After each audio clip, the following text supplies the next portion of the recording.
Dunedin typically is a little bit cooler in February. How's the weather been for the players early on in spring training? You see, I'm wearing a coat here this morning, and again, yesterday the nose was running. It's chilly. It's about 7 degrees Celsius right now. It will warm up as the day goes on, but yeah, the players have been talking about it too the last couple of days and coming out here wearing the sweatshirts instead of the short sleeves. But for a lot of these guys who live anywhere from Georgia north, they've been killed by a really tough winter as we have in Toronto and the rest of Canada. So they're happy to be down here in Florida, even though it may be a little chillier than usual. Barry, you're not allowed to complain at all. You're in Florida, dude. You're in Florida. You're not allowed to complain about it, man. We're in a polar vortex, remember? Now, listen, you were in the clubhouse with the players yesterday watching the U.S.-Russia shootout, which was an instant classic. What was the atmosphere like from your end?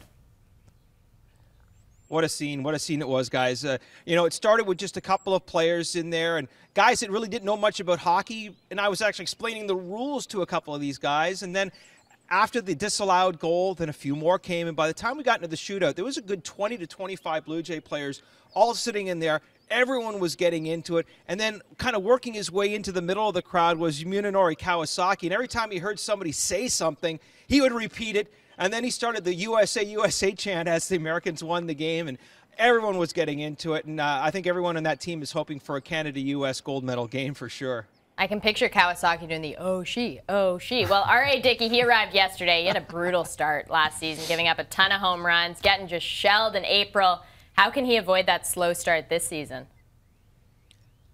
Yeah, the big thing for Dickey is that there's a lot less going on with him this spring than there was last spring. Keep in mind, at this time last year, he had just been traded to the Blue Jays, had a brand new contract, left a team he was with in the New York Mets, came here, and all of a sudden he's got 60 minutes following him around. He's got a book that he's trying to push. He went to India in the offseason. Then he goes to the World Baseball Classic and has a bit of a stiff neck.